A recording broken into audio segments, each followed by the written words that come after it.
हुआ है शहर, ले आए खाद बीज। हाँ भाई, लेके तो आया हूँ, पर क्या कहूँ, महंगाई इतनी हो गई है कि समझ में नहीं आता है कि खेती करे कैसे।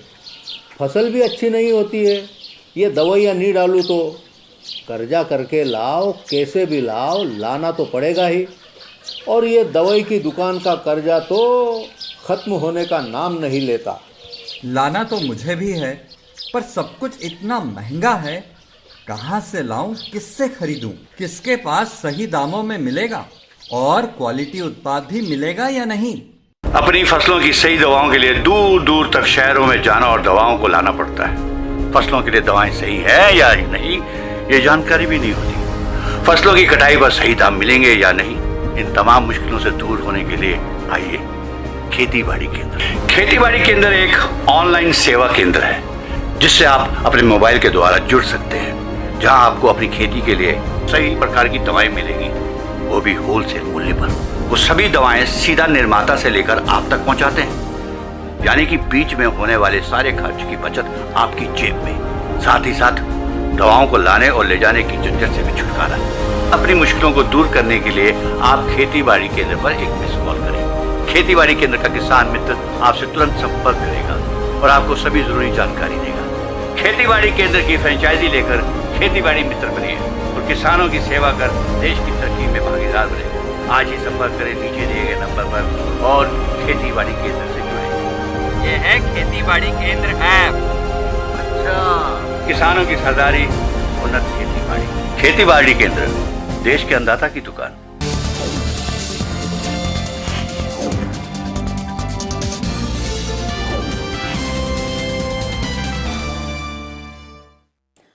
नमस्कार, स्वागत है आप सभी का देश देशांतर के आज के अंक में। मैं हूं आपके साथ अमृता चौरसिया और आज बात मानव तस्करी रोकथाम विधेयक 2021 से जुड़े मसौदे की। महिला एवं बाल विकास मंत्रालय ने व्यक्तियों की तस्करी रोकथाम देखभाल और पुनर्वास विधेयक 2021 के मसौदे पर सुझाव मांगे हैं। इसके ड्राफ्ट के मुताबिक कानून सीमा पार सहित सभी व्यक्तियों की तस्करी के हर अपराध पर लागू होगा। तस्करी का दोषी पाए जाने वाले व्यक्ति को कम से कम 7 साल और अधिक से अधिक 10 साल तक कैद की सजा होगी। दोषी पर कम से कम 1 लाख रुपए और अधिक से अधिक 5 लाख रुपए का जुर्माना लगेगा। तस्करी के पैसे से खरीदी गई संपत्तियों को भी जब्त करने का प्रावधान इस विधेयक में है। तस्करी के गंभीर रूपों के लिए कड़ी सजा का प्रस्ताव किया गया है। कानून बन जाने के बाद यह भारत के भीतर और बाहर सभी नागरिकों पर लागू होगा। दरअसल विधेयक का उद्देश्य व्यक्तियों, विशेष रूप से महिलाओं और बच्चों की तस्करी को रोकना है। पीड़ितों के अधिकारों का सम्मान करते हुए उनकी देखभाल, सुरक्षा और पुनर्वास को प्रदान करना है। पीड़ित व्यक्ति के लिए एक सहायक कानूनी, आर्थिक और सामाजिक वातावरण तैयार करना इस विधेयक का उद्देश्य है।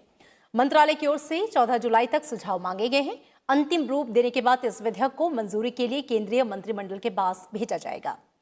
तो देश देशांतर के आज के अंक में अपने खास मेहमानों से हम समझेंगे व्यक्तियों की तस्करी रोकथाम देखभाल और पुनर्वास विधेयक 2021 के मसौदे में किन खास बातों का जिक्र है, मानव तस्करी को रोकने और इससे जुड़े अपराधों पर अंकुश लगाने में यह विधेयक कितना कारगर है, इस विधेयक में पीड़ित व्यक्ति की देखभाल और उसके संरक्षण, उसके पुनर्वास से जुड़े क्या प्रावधान हैं और मानव तस्करी से जुड़े तमाम कानूनों के बावजूद इस विधेयक की जरूरत क्यों पड़ रही है। चर्चा में मेरे साथ 2 बेहद खास मेहमान जुड़े हैं, उनसे मैं आपका परिचय करा दूं। मेरे साथ रोजी तामा हैं, आप मेंबर हैं national commission for protection of child rights, बहुत स्वागत है आपका। साथ ही मेरे साथ रेखा अग्रवाल हैं, आप एडवोकेट हैं सुप्रीम कोर्ट, आप दोनों का स्वागत। चर्चा की शुरुआत रोजी मैं आपसे करना चाहूंगी कि मानव तस्करी एक गंभीर समस्या है और तेजी से बढ़ रही है, ये हम जानते हैं। राष्ट्रीय अपराध रिकॉर्ड ब्यूरो के अनुसार साल 2018 में देश में मानव तस्करी के 4000 से ज्यादा मामले दर्ज किए गए, जिनमें से 99% मामलों में पीड़ितों को देश में रखा गया था। सबसे पहले तो हम ये समझना चाहेंगे कि ऐसी परिस्थितियों में ये जो विधेयक है मानव तस्करी रोकथाम विधेयक 2021 वो कितना महत्वपूर्ण है। पहले तो मैं ये कहना चाहूंगी कि जो मानव तस्करी है, इसका जो अभी जो बिल निकला है, दिस इज बहुत बहुत इम्पोर्टेंट है। सबसे पहले जो हम बात करते हैं कि मानव तस्करी में एक लीगल लीगल लॉ बनना है, लेकिन आपको ये पता होना है कि इसका इम्प्लीमेंटेशन कितना प्रॉब्लम होता है। जैसे हम कमीशन में रहते हैं, हम अगर किसी को लिखते हैं, जैसे हम लोग डिस्ट्रिक्ट कलेक्टर को लिखते हैं कि इसमें आपको क्या करना चाहिए, या किसी को सीडब्ल्यूसी को लिखते हैं, इतना ज्यादा कंफ्यूजन क्रिएट हो जाता है मानव जी तस्करी में, किसका क्या रोल है जानने में। तो इस बार जो ये बिल लेके आया है, इसमें क्या है कि सबका रोल, रिस्पॉन्सिबिलिटी, अकाउंटेबिलिटी इसमें दिख गया है। इससे क्या होगा कि कम से कम जो हम लोगों को केसेस मिलता है, जैसे आपने अभी डाटा बताया एनसीआरबी का, जी कम से कम जो रिपोर्टिंग केसेस है उसमें बहुत ही प्राथदायक होगा। और दूसरा चीज ये है कि इसमें ये जो बिल है, इसमें शायद मुझे लगता है कि आज तक का ये बहुत ही ऐतिहासिक बिल बनेगा, क्योंकि आज तक मानव तस्करी को इतना सीरियसली किसी गवर्नमेंट ने नहीं लिया है। और गवर्नमेंट ने लेके जो इस बार ये बिल किया है, इतना डिटेल है कि आपको मैं बताऊं कि इसमें आई थिंक विलेज लेवल से, गांव से लेके, डिस्ट्रिक्ट से लेके, स्टेट से लेके, और जो जितना भी ये स्टेक होल्डर्स है, जितने भी जो डिपार्टमेंट से इसमें जुड़े हैं, सबको जोड़ के जो ये कमिटीज बनाया गया है at the national level, state level, district level, जी बहुत बहुत ही अच्छा है। और मुझे लगता है कि इसके चलते हुए हम लोग बहुत सारा रोकथाम कर सकेंगे मानव तस्करी में। जी बिल्कुल। रेखा अग्रवाल, मैं आपका रुख करूंगी, और जिन बातों का जिक्र रोजी तांबा ने किया, और वो ये कह रही हैं कि ये ऐतिहासिक बिल है, जिस तरह के प्रावधानों का इसमें जिक्र है, और जिस तरीके से तस्करी को एक गंभीर अपराध मानते हुए, एक सीरियस कंसर्न जताते हुए इसमें प्रावधान डाले गए हैं। हम ये समझना चाहेंगे कि इस जो बिल है, जो कि इस समय इसके मसौदे को सुझाव के लिए आमंत्रित किए गए हैं, क्या प्रमुख प्रावधान हैं जो अब तक के जो एग्जिस्टिंग कानून है उससे इस बिल को अलग करते हैं? कि जो जैसे कि रोजी मैडम ने भी बताया अभी कि अभी तक तो क्या था कि इस मामले को, जहाँ पर मानव तस्करी की बात है, उसको सीरियसली बहुत संजीदगी से नहीं देखा जाता था। और ये मामले ज्यादातर जैसे कहते हैं ना कि दब जाते थे, फाइलों के अंदर दब जाते थे, ना पुलिस उसके ऊपर कोई एक्शन ले पाती थी, ना ही कोई एडमिनिस्ट्रेटिव लेवल के ऊपर कोई एक्शन हो पाता था। सबसे बड़ी जो प्रॉब्लम आती थी इसके अंदर, खासकर के अगर मैं बताऊं कि जो बच्चों की जो तस्करी के जो मामले होते थे, जो अडॉप्शन यानी कि गोदनामे के जो एक उसके उसके प्रोटेक्शन के अंदर कि हम बच्चे को गोद ले रहे हैं, उस बहाने से जिस तरह से बच्चों की तस्करी करी जाती थी, विशेषकर हम देखते हैं कि बच्चों को कई बार तो अरब कंट्रीज के अंदर बहुत अजीब अजीब तरीके से दुष्कर्म कराने के लिए लिए जाते थे। जैसे कि अगर मैं मिसाल के तौर पर अभी बताऊं कि जो कैमल राइड का, जो कैमल रेस के लिए जो बच्चों को अरब कंट्रीज के अंदर लेके जाया जाता था, ये कहकर लेके जाते थे कि हम उनकी अडॉप्शन कर रहे हैं, उनका गोदनामा करके लेके जा रहे हैं। और जो प्रॉब्लम ये होती थी कि बहुत सारे फॉरेनर्स जो है, विदेशी लोग जो हैं, वो भी इसके अंदर इन्वॉल्व होते थे। इंडियन सिटीजन की तो बात ही छोड़ी, फॉरेनर्स भी इन्वॉल्व होते थे, जो फॉरेन कंट्री से आके हमारे देश के बच्चों को गोद लेने के बहाने से बाहर लेके जाते थे और उनके साथ हर तरह के दुष्कर्म करते थे, चाहे वो शारीरिक हो, चाहे वो मानसिक हो, चाहे वो आर्थिक हो। अभी तक कोई भी तरह का एक, जिसको कहते हैं कि पर्टिकुलर कानून ऐसा नहीं था, एक स्पेसिफिक कानून नहीं था जहाँ पे एडमिनिस्ट्रेटिव लेवल के ऊपर या तो पुलिस अधिकारी या डिस्ट्रिक्ट जो एडमिनिस्ट्रेशन है वो भी इसके अंदर कुछ कर पाए।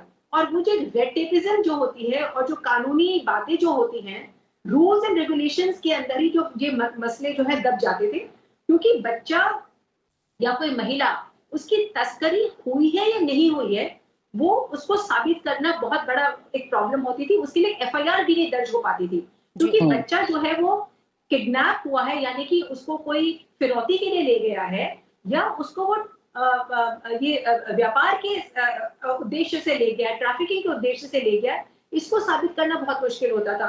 तो कई बार होता था कि पुलिस वाले ये कह के रफा दफा कर देते थे मामले को कि बच्चा खुद ही भाग गया है, या कोई लड़की है वो किसी लड़के के साथ भाग गई है, इस तरह से कह के माँ बाप को चुप कर दिया जाता था।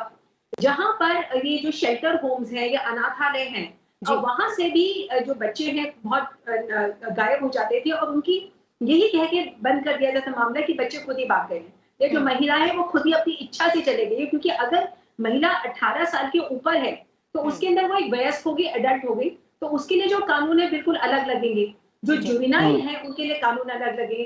तो इस तरह की जब प्रॉब्लम्स आती थी, जहां पर एक ट्रैफिकिंग के नाम पर, मानव ता का जिस तरीके से व्यापार होता था, उनको एक एक आर्थिक मुद्दे से आप बाहर लेके जाते थे, या कुछ उनको एक्सप्लॉयटेशन करते थे, जैसे कि पोर्नोग्राफी के लिए करते हैं, या ब्लू मूवीज बनाने के लिए, या सेक्सुअल एक्सप्लॉयटेशन करते हैं, बच्चों को और महिलाओं को प्रोस्टिट्यूशन में डालते हैं।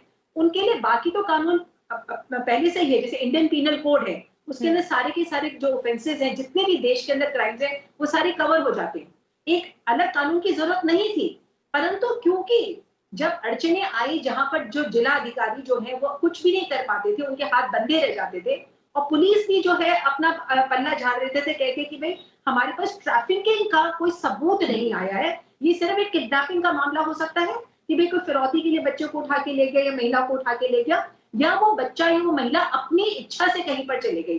तो उसका जब कहीं पर भी कोई सबूत नहीं था, तो वो जो ऑफेंस जो है, जो एक अपराध है ट्रैफिकिंग का, जो एक स्पेसिफिक अपराध जो रजिस्टर होना चाहिए, जिसकी इन्वेस्टिगेशन होनी चाहिए, अभी तक उसके लिए कोई कानून नहीं था।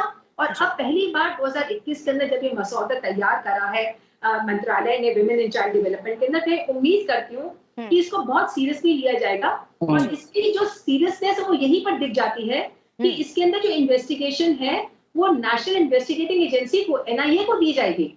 और हर लेवल के ऊपर, जैसे रोजी जी ने भी बताया, हर लेवल के ऊपर, चाहे वो डिस्ट्रिक्ट लेवल के ऊपर हो, चाहे वो स्टेट लेवल के ऊपर हो, चाहे वो विलेज की लेवल के ऊपर, हर लेवल के ऊपर हर व्यक्ति को, हर संस्था को एक स्पेसिफिक जिम्मेदारी दी जाएगी कि आपके सामने अगर कोई भी तरह का इस तरह का अपराध आता है, तो आपकी क्या जिम्मेदारी बनती है, उसको आप कैसे रिपोर्ट करेंगे, और कैसे पुलिस उसके अंदर इन्वेस्टिगेशन करके स्पेशल कोर्ट्स जो निर्धारित करी गई है, इसके अंदर डेजिग्नेटेड कोर्ट्स निर्धारित करी गई है, उसके सामने कैसे मामले को रखेंगे, कैसे बच्चे को रेस्क्यू करने की कोशिश करेंगे, कैसे उसको सुरक्षा होम्स के अंदर, जो शेल्टर होम्स है, वहां पे किस तरीके से भेजेंगे, बच्चे को अगर वापस उसके माँ बाप के पास जाने का इंतजाम हो तो उसको वापस कैसे भेजेंगे, अगर कोई महिला को इस तरह से उठा के लिया जाता है, उसके अगर खुद के छोटे छोटे बच्चे हैं तो उन बच्चों का क्या होगा।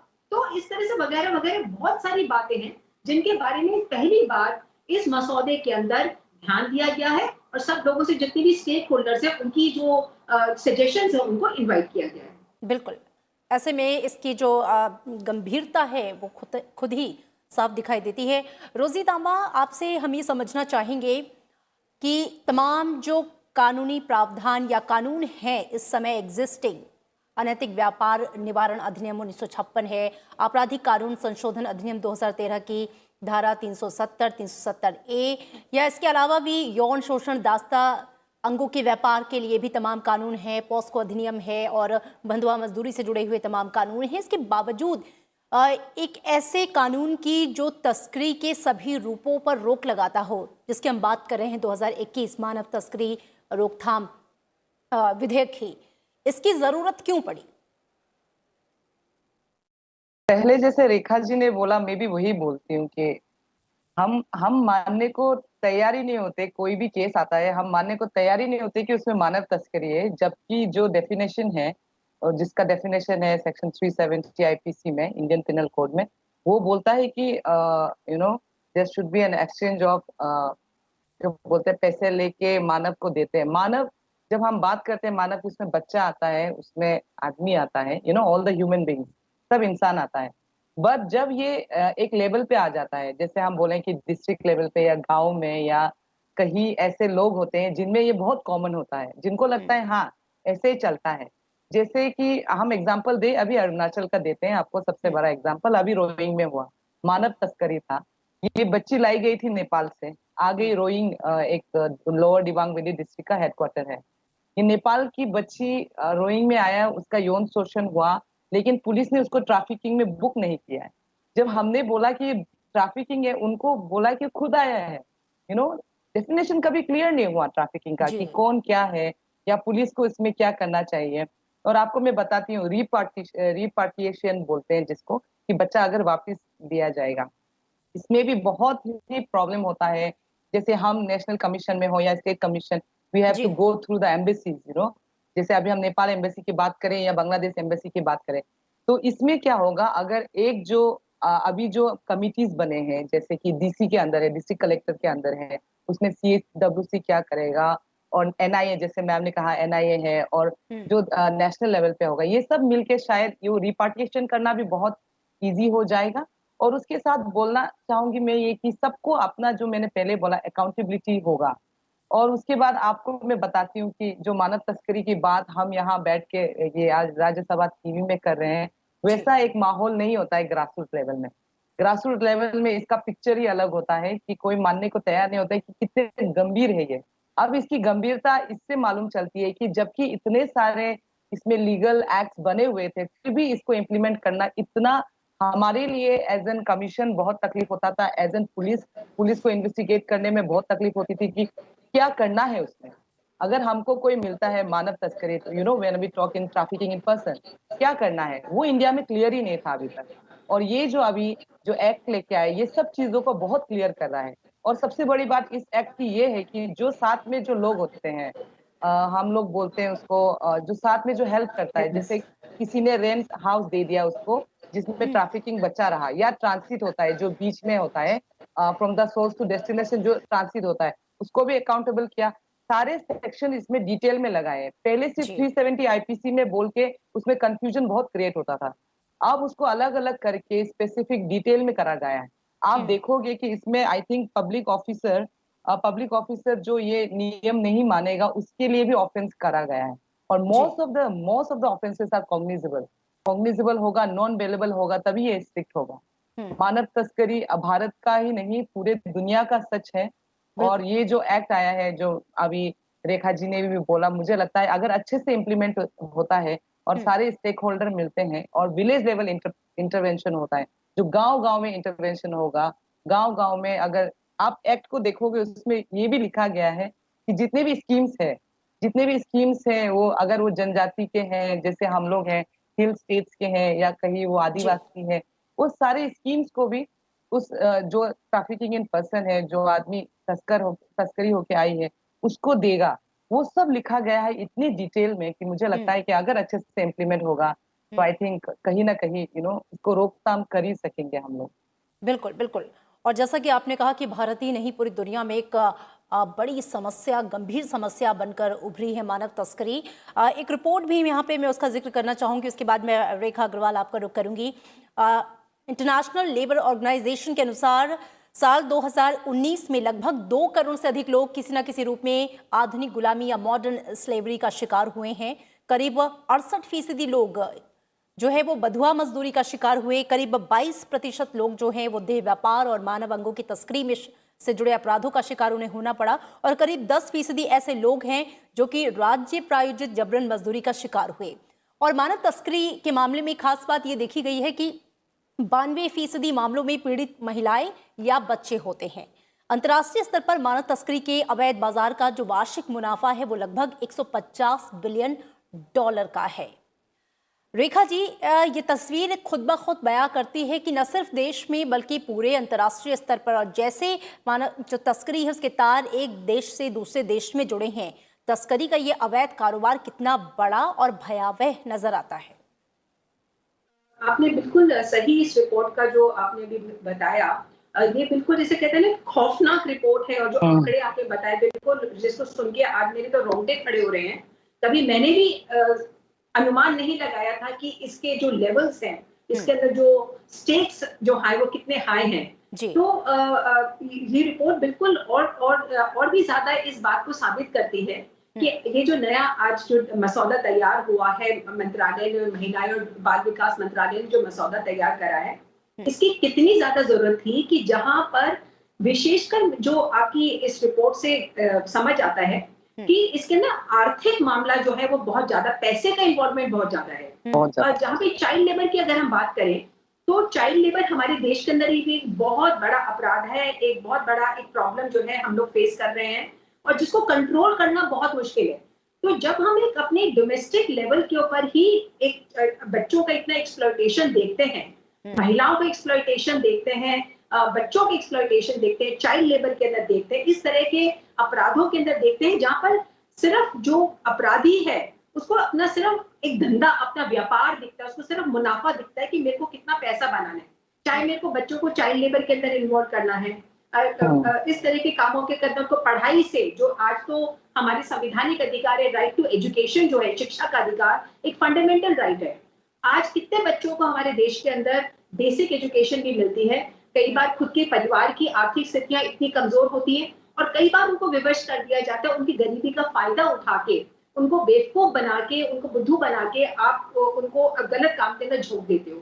तो जहां पर मैं अगर चाइल्ड लेबर की बात करूं, उसके साथ साथ जो उस तरह के घिनौने अपराध होते हैं जिनके बारे में अगर हम कल्पना भी करते हैं तो वाकई के अंदर दिल को बहुत चोट पहुंचती है। जैसे कि ये जो यौन अपराध है बच्चों के साथ जो होते हैं, जिसका भी एक बहुत बड़ा, आपकी रिपोर्ट से ही क्लियर होता है कि बहुत बड़ा एक जैसे कहते हैं इंडस्ट्री चल रही है, एक इलीगल इंडस्ट्री का पूरा व्यापार चलता है, जहां पर हम ये जो पोर्नोग्राफिक एक्टिविटीज की बात करें तो जो बच्चों को चाइल्ड प्रोस्टिट्यूशन के अंदर रोका जाता है, के अंदर इन्वॉल्व करा जाता है।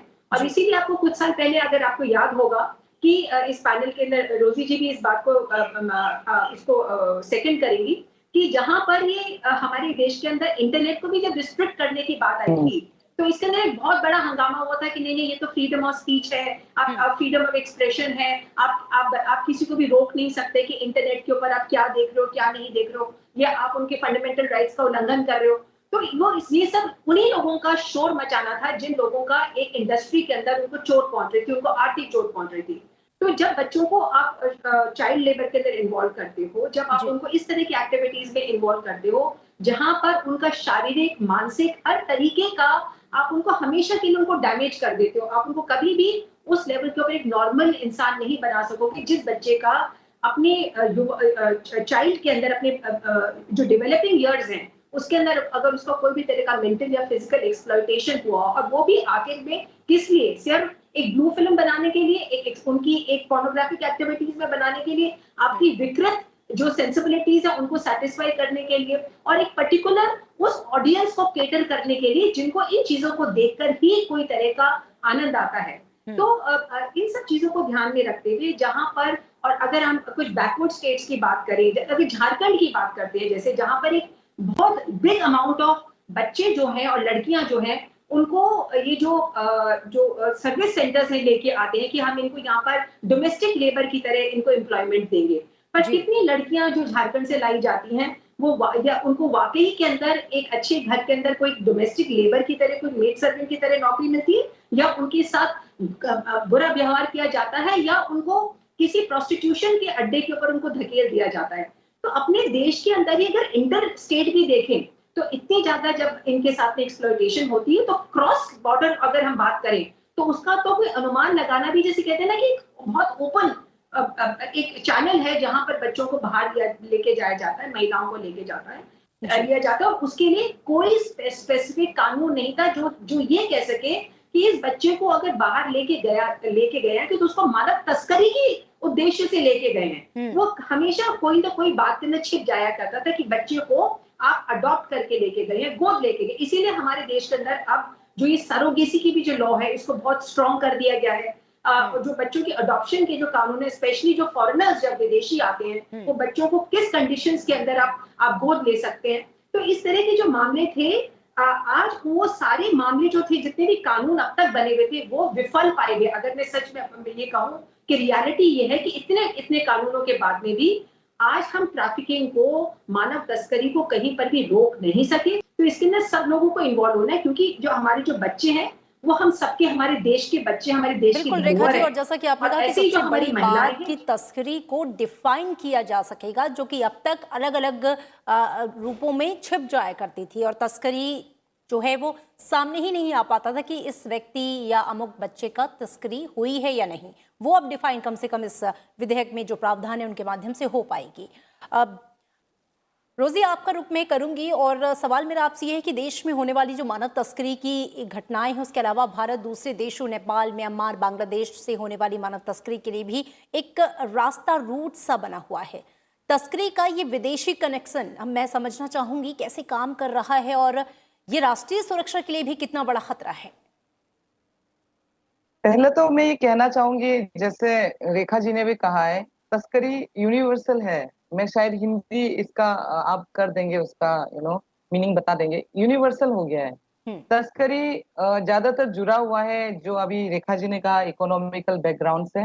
तस्करी जुड़ा हुआ है हर उस अपराध से जो हमको दिखता है। तस्करी उसको क्या बोलते हैं, डिस्गाइज फॉर्म में है। Everything is disguise. जैसे अभी रेखा जी ने बोला चाइल्ड लेबर, हम लेबर की बात करें, वो औरत हो, मर्द हो या बच्चा हो, नेपाल और बांग्लादेश से जी। चीप में आता है, मतलब हम्म, सस्ता होता है। तो हम्म, इससे जुड़ा हुआ है, डायरेक्टली प्रोपोर्शनल होता है हमारा तस्करी।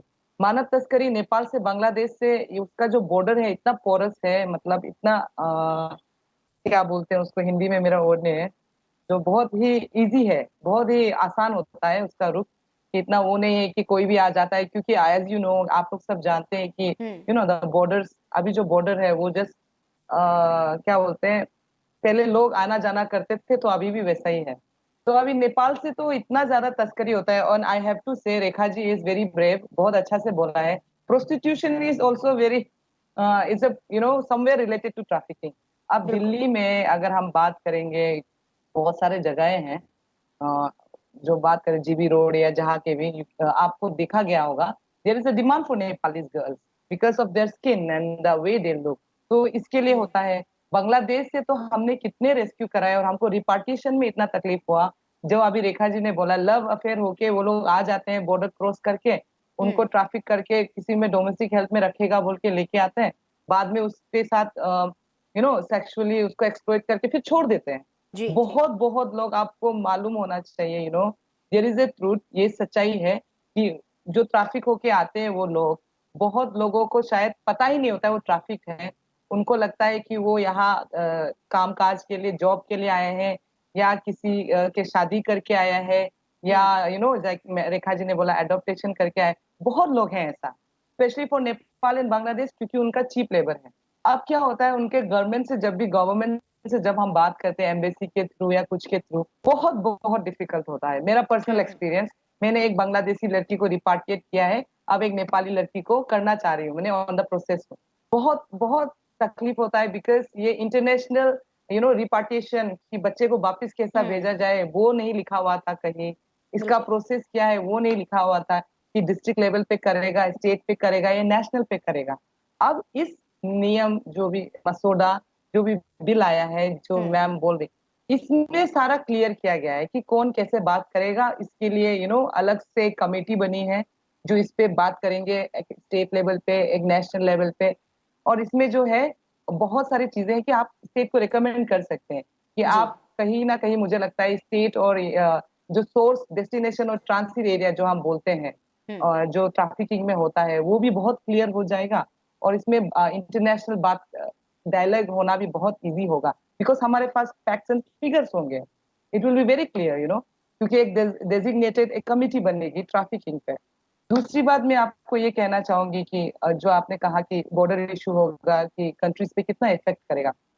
आई मीन टू से, आई शुडंट से, मैं वैसा बोलना नहीं चाहती हूँ नेशनल टीवी पे, फिर भी बॉर्डर एक बहुत ही it's a very sensitive issue. Border is a sensitive issue. और जब ये नेपाल के जो काउंटर पार्ट है, या जो बांग्लादेश के काउंटर पार्ट है, बर्मीज और एनीबडी जो भी बॉर्डर में है, उनको भी अकाउंटेबिलिटी लेना चाहिए अपने बिल्कुल। नेशनल्स का, सिटीजन का, कि वो यहाँ कैसे आ गए।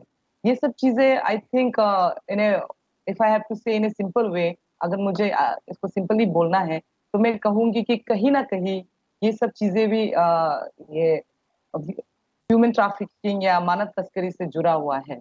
बिल्कुल। बिल्कुल रेखा जी, चूंकि वक्त की भी हम कमी है, मैं चाहूंगी आप क्लोजिंग कमेंट के साथ अपना उत्तर दें। और मेरा प्रश्न ये है कि सरकार की जो अब तक कोशिशें रही हैं, लगातार ट्रैफिकिंग को रोकने के लिए कई बार फंड भी जारी किया गया है, कई तरह के जो मानव तस्करी रोधी इकाइयां हैं उसकी स्थापना की गई है।